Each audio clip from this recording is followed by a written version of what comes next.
Welcome to Sunday Tea Time with Danica. Danica always makes it awkward. um, yeah, I'm so excited. I did it. Last week, I did my first Sunday Tea Time with Danica, and I was like, ooh, I hope I can keep doing this. And I really want to. And here I am. So, yay, I did it. So, um, today's tea time, first of all, let me show you this lovely tea. It is called Evening in the Garden Herbal from Plum Deluxe. It's honeybush, elderflower, rose, lemon, and natural flavor. No idea what the natural flavor is. I just find that annoying, but it's caffeine free.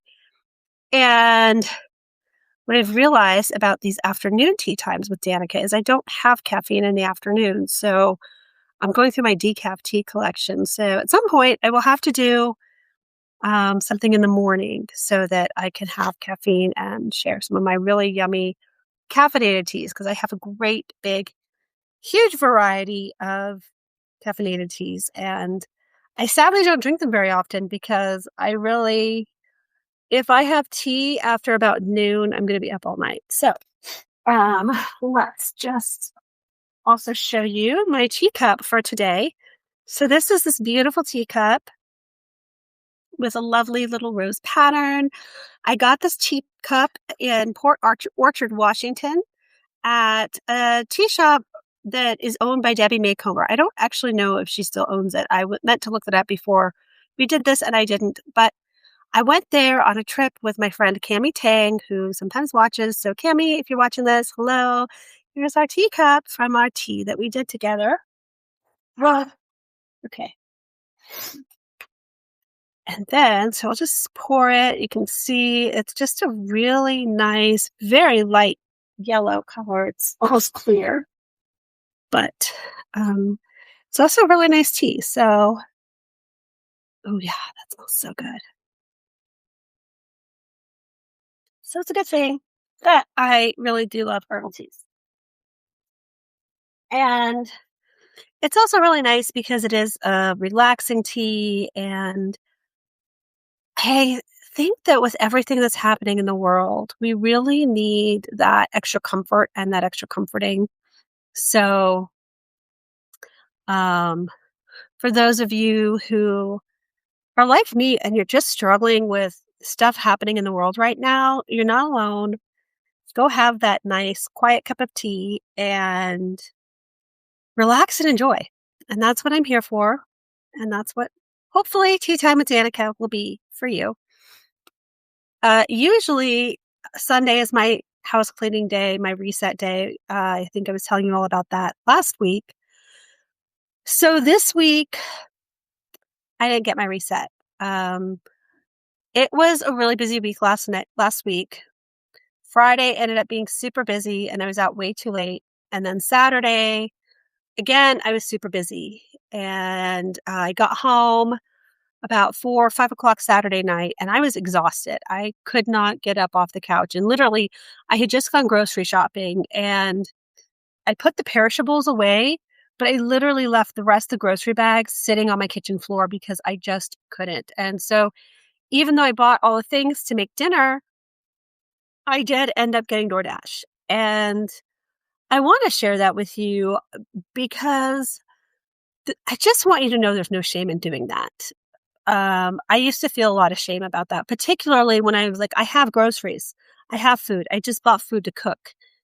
And because of all of the exhaustion that I feel sometimes and the recovery that I'm still doing, trauma recovery and just all the hormonal stuff, it's a lot. And sometimes your body is just like, no, thank you. And so I did. I got DoorDash. It was fine. And I ate my DoorDash. I watched a movie and then I took a bath. And after my bath, I started this book in the bathtub. I went and lay down in my bed and finished my book. I meant to grab the book to show off as well. Forgot to do that. And that's okay. It was a Joe Beverly book called Something Wicked. It's very old. It's from 97. So holy crap, like that is a 30-year-old book. Wow, I feel super old now, but I love that book. I've always loved it's a particular series, which is the Malloran series. There we go. So I really loved that series. There's certainly some things in it that are dated. So if you are not into some more of the dated romance, it's Regent-ish. It's Regency adjacent. It's not quite Regency. I forgot. Shoot. Georgian. There we go. Not Regency. Georgian. But really cool. And I like it because it's got some of the political intrigue and some really cool history on some of the Jacobite stuff. Like it's after that, but like people who were still trying to get Scotland the crown back. So super cool. I like that kind of thing. But like I said, some of it is dated. There are some pieces of it that aren't necessarily PC. And certainly, like, even now, my more feminist leaning self is a little horrified at parts of it, but it's still lovely. And Jo Beverly is such a lovely author. Lovely person. I've met her multiple times. I've read a lot of her books. So, highly recommend, is what I'm saying. So, yeah, I did. I was in bed by like 9 o'clock, finishing my book, and finished my book, went to sleep. And annoyingly, even though I was exhausted and I had today where I could sleep in, guess what? I didn't do. I didn't sleep in. So that was also annoying, but I got up, started to do a few things around the house. I was still a little exhausted, thought I was going to start cleaning my house. Um, One of the things I try to do every weekend is I also have like one project around my house that I'm trying to do because now that I know that I'm pretty much staying in this apartment indefinitely, which is good and bad, but good because I can finally start getting settled in. And so before I was a little hesitant to buy maybe pieces of furniture or things like that. I'm starting to do that. And so I bought this little storage ottoman thing because by my fireplace, I had just in a basket all like the newspapers and stuff that I use for the fires. And I hate how it looks just so messy and unsightly. And so I bought this little storage ottoman, put all that stuff in. And then the basket that I have, that I had all that stuff in, I was able to use it. I went to the thrift store a couple weeks ago. And actually, no, last weekend when I bought the little tea set I showed you in my last Tea with Danica, I had bought some little toys for my neighbor's little boy for when he comes over, because sometimes my neighbor will come over and me and a couple neighbors will hang out. And, this little boy's only a year and a half. So it was nice to have some toys. It's nice to have a few toys for him. So I put those in a basket. And now whenever Enzo comes over, I can be like, Enzo, there's your toys. So I'm excited about that. And that was all I had the energy to do. Oh, wait, I also did dishes. So last night I'd said I didn't have the energy to put away groceries. I also didn't have energy to do dishes. So this morning I still had groceries on my kitchen floor and dishes in the sink. And I was able to put the groceries away and do dishes. But that's all the energy I had for. That's it. That was my bandwidth. And I have a friend who's going through a tough time. They are putting their dog down tomorrow. So they're really just struggling with that. And so I went with them to a little festival. I forgot called Reef Stock. I looked over, saw the brochure. It's called Reef Stock, and it's for people who have saltwater tanks and like to buy stuff for their reefs. I was blown away by this because like these teeny tiny pieces of coral, just like this big, some of them were like $400. I couldn't believe it. And they were beautiful, but I'm like, wow, $400 for coral. And these people were going gaga. It was amazing. And I really loved to see all the excitement over people pursuing their passion. And that's what it's about, is finding those things that you're passionate about and doing it. And so even though I came home from Reef Stock and I'm like, I cannot do another thing. I did do my Sunday, at least I cleansed a little bit and did my incense. I have some incense and put that throughout the house. And also March 1st, happy March. I should have maybe started with that. And so even though I really like to spend this first of the month really cleaning my house and setting some intentions, I didn't. And I want to share that because I think the more we share things like this, the more we give each other permission to do it. So some of you might be looking at your messy house and thinking, oh my gosh, I need to do something about this. Or some other thing that's really pressing on you that you're like, I have to do this. No, you don't. If the world isn't going to end, if you're not going to get fired or whatever, it can wait. So take a rest and do something that fills you with joy. Weirdly, I don't know, maybe let me see if I can try. No, I'm not going to try. One of these days, I will get this to work on my phone so that I could maybe show you on my phone. But like now I'm looking at this little corner in my living room by my fireplace where it used to be this basket of just piles of newspapers. And now it's this little thing that's all contained. It brings me joy. It makes me happy. And in this world right now, and as hard as things are right now, I think we have to find those moments of joy. We have to find those little things that are going to make us happy. And so the fact that I have this weird little storage ottoman, it cost me $12.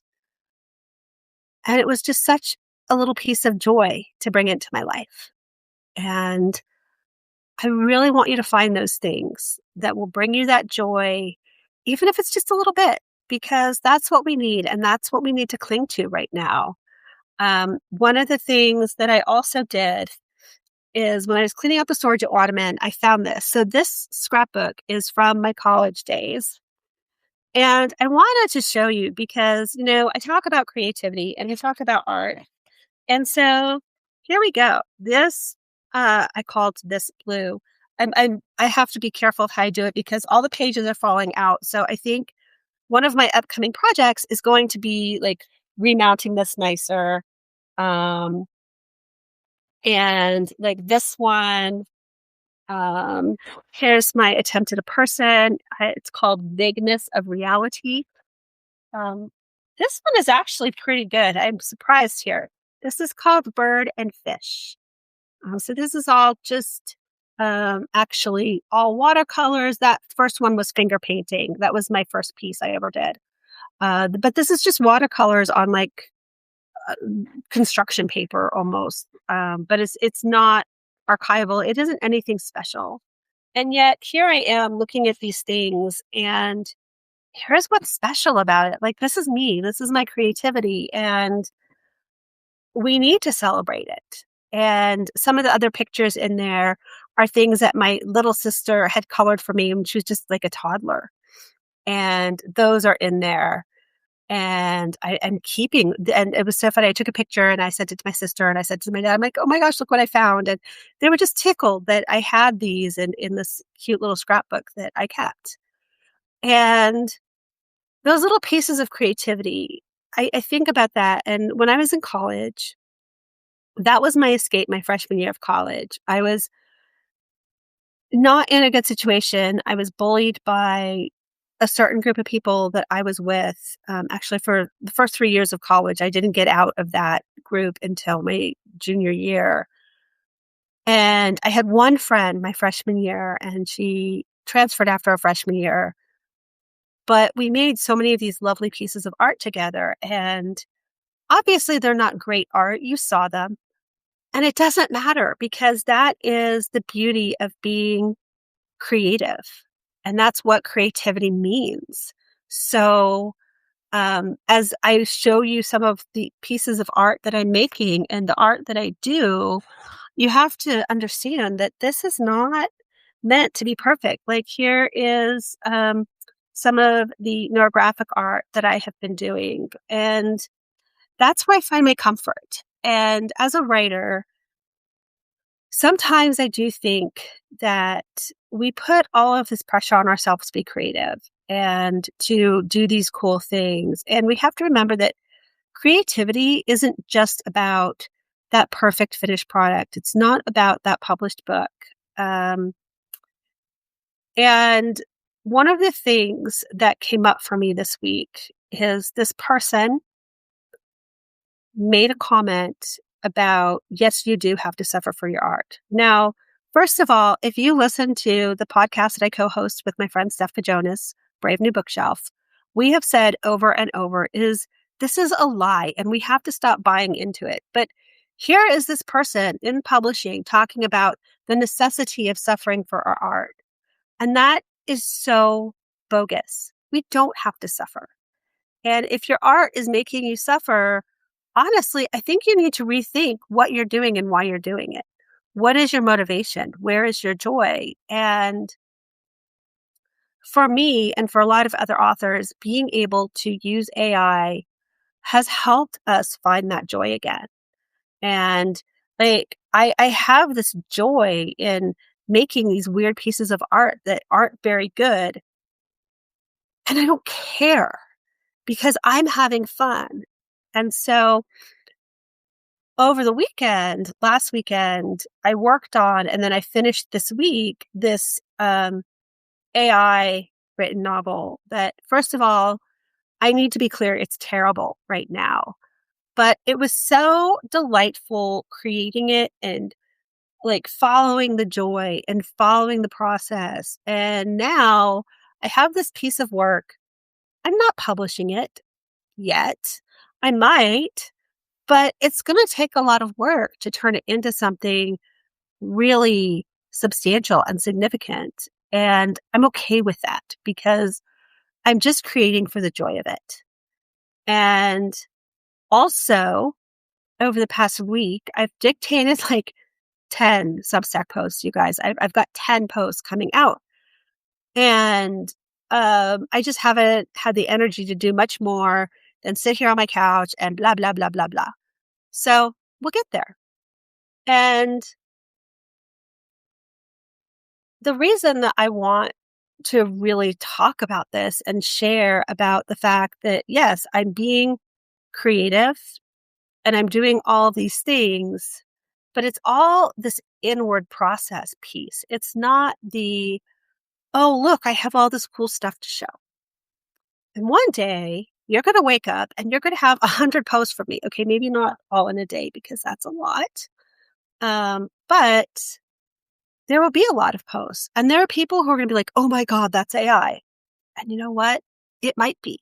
But it also just might be that I finally was able to have the bandwidth where I could sit and process all of these things that I dictated.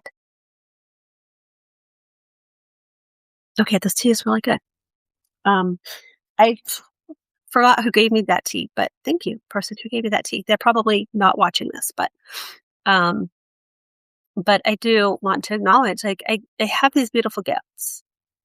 And I think about all of the pieces that are moving in my life and all the pieces that are moving in everyone else's life. And it's really important to give yourself grace and to recognize you don't have to participate in all the moving pieces. So, funny story, Friday night, I went to my first speed dating event and it was fun. And afterwards, I was talking to the coordinator and she said, oh, I'm having another event tomorrow night. You should go. And I'm like, oh yeah, that would be super fun.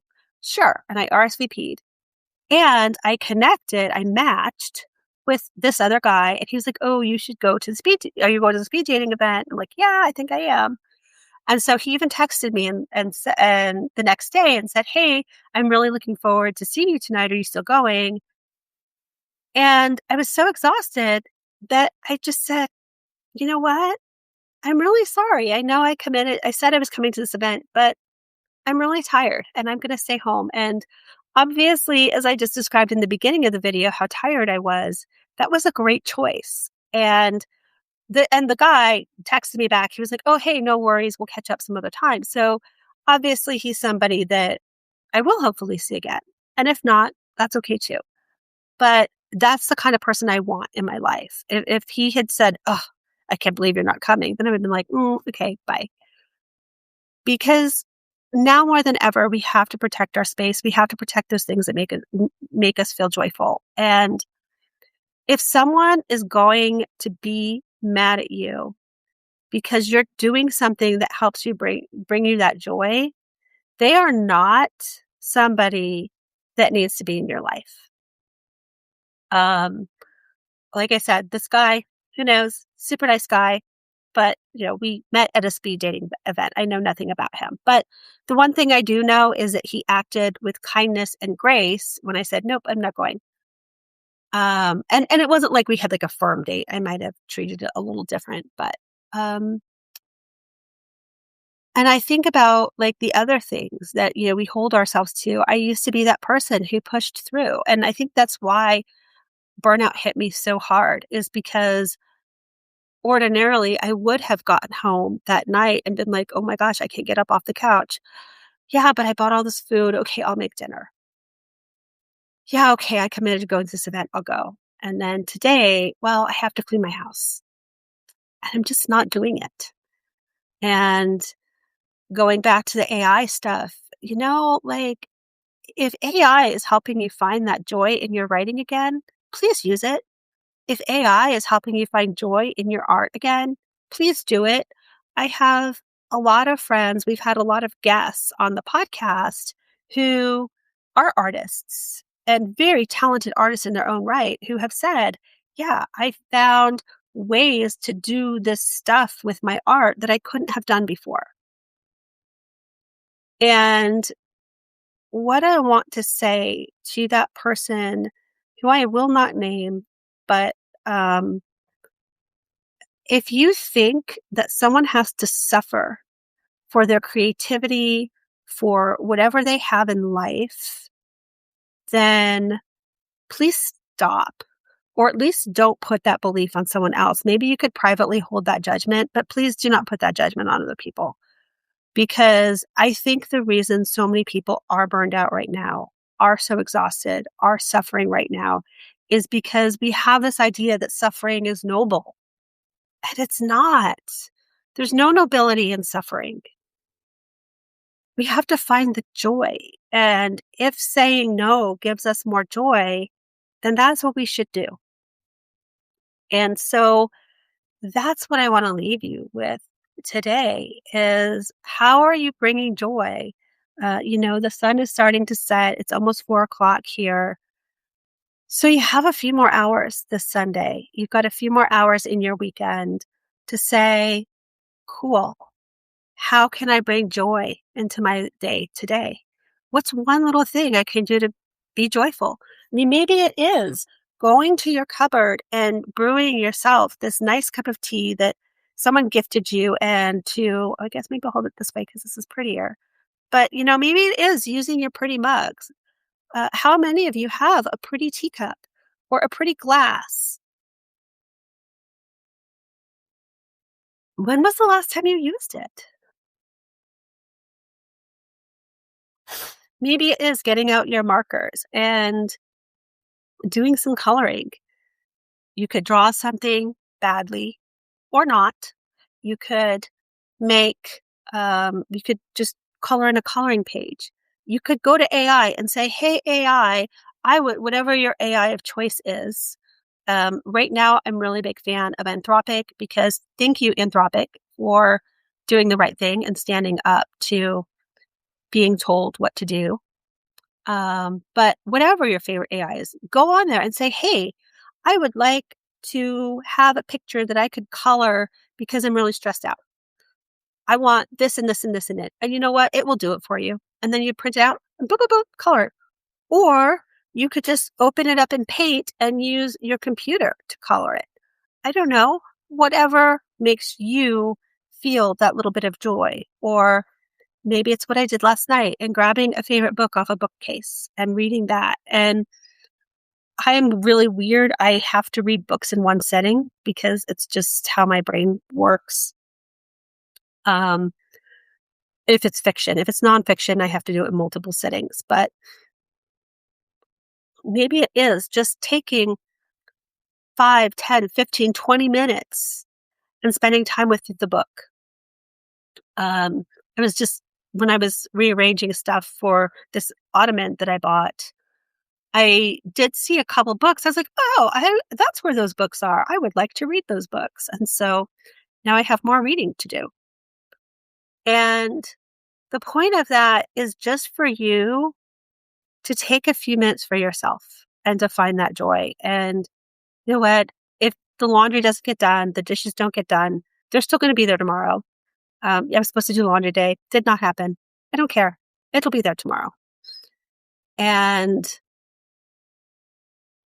take that time for you, whatever that looks like. And, if you have that pretty glass, use it. I sometimes will just drink regular water or sparkling water out of a wine glass because I have beautiful wine glasses. And right now I am not drinking. And so, like, what do I do with these wine glasses? Okay, I can still use them. I can still have fun. And maybe it's going outside. Have you been outside today and enjoyed the fresh air? I don't know. I got to do that today too. So, yeah, it's hard right now. I really want to send encouragement to people out there because the world is just dark right now sometimes. And I think the only way that we can survive is together and by finding these little spots of joy and sharing those spots of joy, even if it's as simple as a cup of tea or sharing fun, weird art that I made back in college and being reminded of my own creative soul and my creative spirit. And I'm not expecting any of this to go into the Louvre or anything like that. But isn't it nice to just know that we have this beautiful ability to create? I think sometimes when people say that they're afraid of AI or they don't like AI, they assume that everything has to be AI, that they put it in this and or category. And the thing I'm learning to embrace this year is this idea of both and. I can use AI and I can do things without using AI. I can write a book by dictating, and I can write a book by telling AI, hey, these are the ideas that I want. One of the other book projects I'm working on, actually, I asked the AI to write this opening chapter and I hated it. And I probably ran it like 10 times and I still wasn't happy. And I finally was just like, screw this. I know how to write. And I grabbed my phone, opened up my dictation app, dictated a first chapter, and I was like, yes, this is what I want. And we get to do that because we have those choices. And whenever you're in a place where you're frustrated because you don't feel like you have a choice, because again, we're in this dark world where it feels like so many of our choices are taken from us. Think about, where is that choice? Where can I choose to bring joy into my life and find that happiness for myself? It doesn't mean you're always going to be successful. You can still have a really hard day. I mean, today, like I said, I went with this friend because they're putting their dog down tomorrow. And we went to Reef Stock, and then we went to the pet store and we bought these little happy cookies for the dog, dog treats for this dog. And then I got dropped off, and my friend's going to go and buy a steak, and they're going to cook steaks tonight for dinner. And so the dog's going to have a steak dinner tonight. And, so it's this really hard, dark thing. And in between, like crying and being sad over this, we also found these moments of, hey, look at this fun cookie. Wouldn't your dog love this cookie? And that's how I'm trying to treat life. So I'm sorry to like be a downer about the dog. But that is life. And that is what we're all going through right now, is that finding joy is so important. And taking time, like I said, for this cup of tea is equally important, because I love tea. And seriously, one day you all will get the tea shelf tour. Today is not that day, but I have so much tea. And I keep saving it for the special day or for whatever. And why? I have spent thousands upon thousands of dollars of tea. I'm not even joking. And I don't enjoy it? That's kind of silly, isn't it? And so now I can sip from this tea and I can remember those things of joy. Like I said in the beginning, when I was telling you about the tea that my friend gave me, and then the teacup and where I got the teacup, and that I enjoyed this whole experience. And so it brings all these beautiful memories so that I can still see beauty and joy in this world. And so, yeah. So please today, go find that little joyful thing. Even if it's just one tiny thing, go out and find it. And if you do, I would love for you to come back and tell me, what joyful thing did you do? What way did you add just a little bit of beauty, just a little something to enrich your life today? And saying no to something and saying, you know what? Hey, today I chose not to cook dinner, even though I have groceries. I chose to get DoorDash because I was too exhausted to cook dinner. That's also a really cool, joyful thing. And let's celebrate that in ourselves and in each other. So I hope you all have a great day, a great week, and I will see you again next Sunday.